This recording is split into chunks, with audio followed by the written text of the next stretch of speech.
Today, we are looking at Wade Plemons' video discussing KSI choosing to fight against Dylan Dennis and how he compared that to where Jake Paul is at the moment.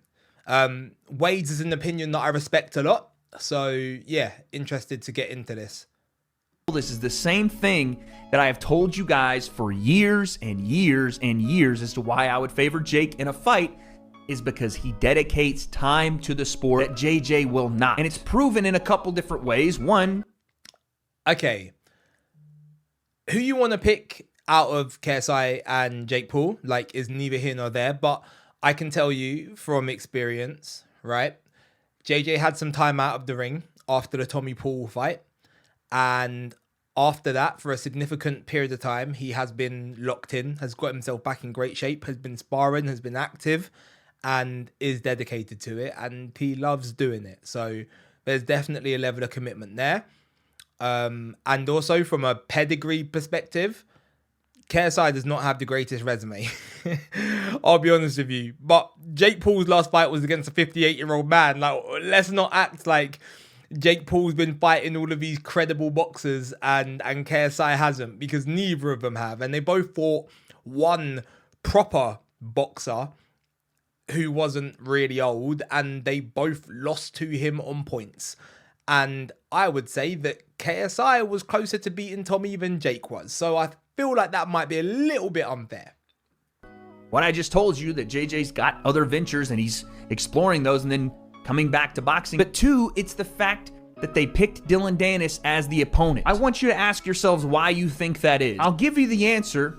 Pause the video if you need to. Take 30 seconds. Take a deep breath. It's going to be okay. Because if you put JJ in there with Darren Till or Tommy Fury in a rematch or Anthony Pettis or any of these guys that I as a fan would have liked to seen, that you as a fan really wanted, he will lose right now. Okay, so I actually agree with that statement. I think looking at what Darren Till did, he was great. Darren Till was great in that fight. I think Tommy Fury would have probably been caught a little bit off guard by JJ's style in the first fight. And although I think JJ won the first fight, I think if they were to fight again and Tommy has already had that experience, it may be a lot more difficult, and I would expect Tommy to win. I mean, he should have won the first time around as well. He's the accomplished fighter.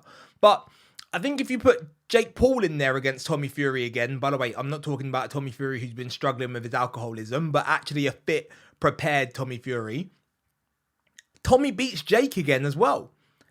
And if you put Darren Till in there with Jake Paul, I think Darren Till wins that as well.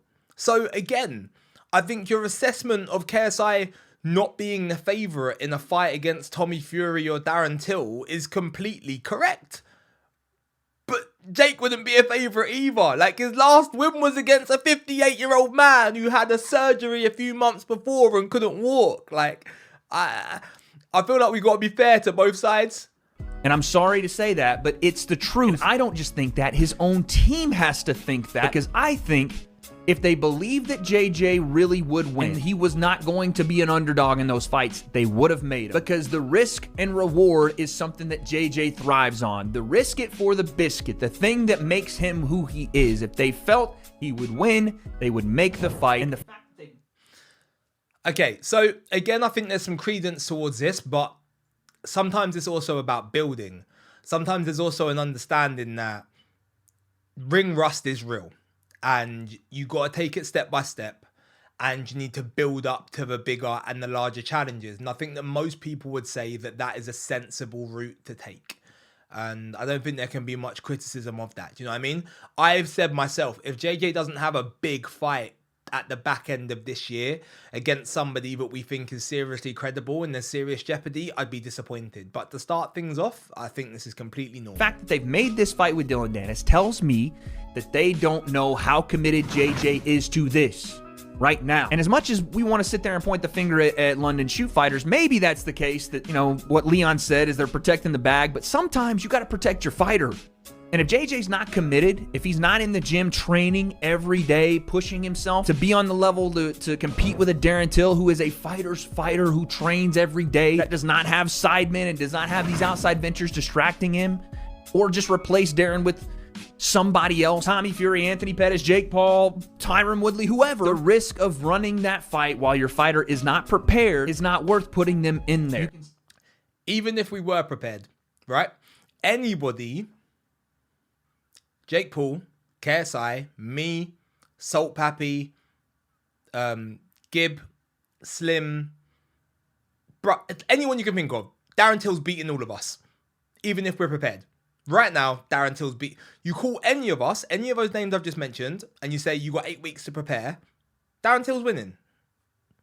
Can say that that's them being scared of letting JJ cook, and that may be true. But the way I look at it is this falls squarely on the plate of KSI. And again, I'm not saying it's a bad thing because I'm not mad at the fight. If he's not as committed, he shouldn't be looking to fight guys that are as committed. If he is looking for a way to get himself back into things, Dillon Danis kind of is that guy, but completely agree with that. Dillon Danis is a guy that's not a great striker, is that confidence boost, and maybe that little piece of the puzzle that's missing right now for him to recommit to the sport of boxing. It's a confidence thing. If it is a, do I still want to do this? I need to get in there and figure it out thing. I don't know. But my point is, we blame a lot of JJ's career missteps and all that on Mams, on London Shoot, and sometimes rightfully so. In this case, I don't know. Because there is sometimes, especially in the position of KSI, who is Misfits CEO, who is the fighter. Has there been many career missteps? Like, I get there's been some decisions that we may not agree with and maybe are a little bit confusing, but have there been missteps? Like fighting against Swarms and Pineda. I don't think that was a miscalculation. I think it was had lots of viral moments and gave birth to Misfits, and it's been great. Joe Fournier, okay, yep, great. There was the elbow, but that's not anybody's misstep decision-making wise.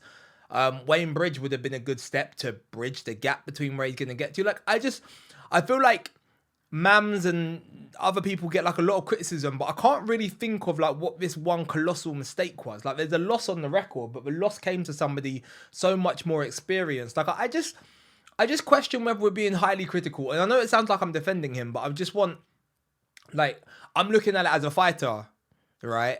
And somebody who's green to boxing ultimately. And I'm just like, it's a heavy amount of criticism.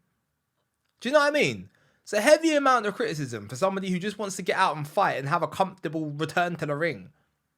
The fighter, the guy that leads this whole thing. He is the person that, whether he wins or loses, dictates how business on the entire platform goes.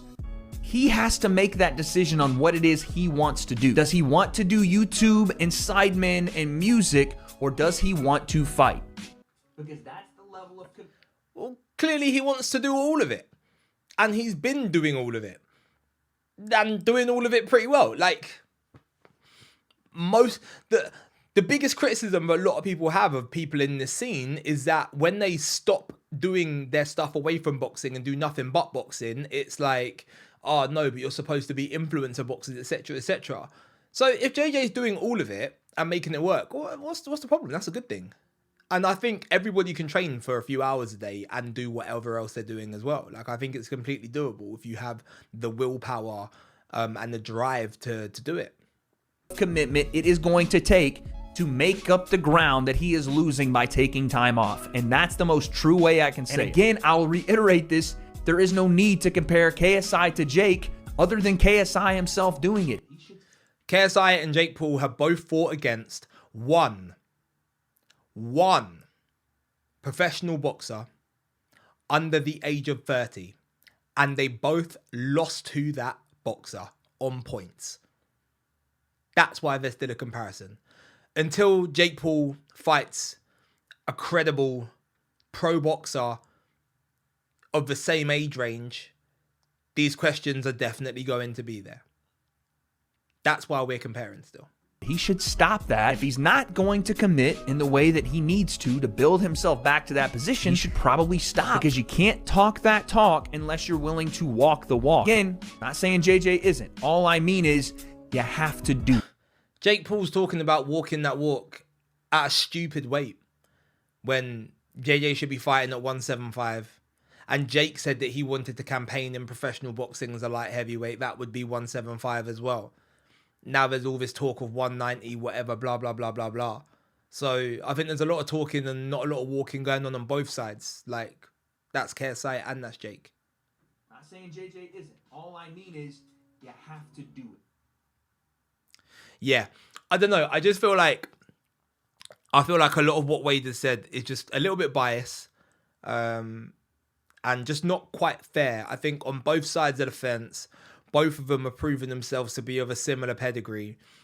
Jake and Logan are obviously about to release this reality TV program as well. That is a potential distraction. Jake is running MVP as well, and seems like he's more heavily involved in that than actually maybe KSI even is in Misfits. So yeah, I don't know. I just feel like it's a bit of a harsh criticism, and the lens of which we analyze the moves that JJ makes it just seems to be so, everything is looked at in such minute detail. I feel like it's a little bit unnecessary and potentially a little bit unfair. Do you know what I mean? I think it's a case of time will tell. Jake and KSI just need to meet with a 182.5 limit. No rehydration clause, 182.5. Do it, get the fight on, and then we can see once and for all. Because otherwise, unless one of them dramatically changes their course of action and their choices and caliber of opponents, of course we're going to compare, because neither of them has separated themselves from the other one. Like, if one beat Tommy and one lost to Tommy, that would be another story. If Jake was to beat Darren Till and then Tommy lost to, and then KSI lost to Darren Till, then okay, cool, fair enough, there will be separation. But you don't get separation from someone by beating up a 58-year-old man that can barely walk. Do you know what I mean? So, like I said, I love and respect Wade. That's just my honest reaction and opinion on what he had to say. But what do you guys think? At the end of the day, opinions are like buttholes. Everybody's got one. So mine isn't any more relevant than anybody else's. But peace.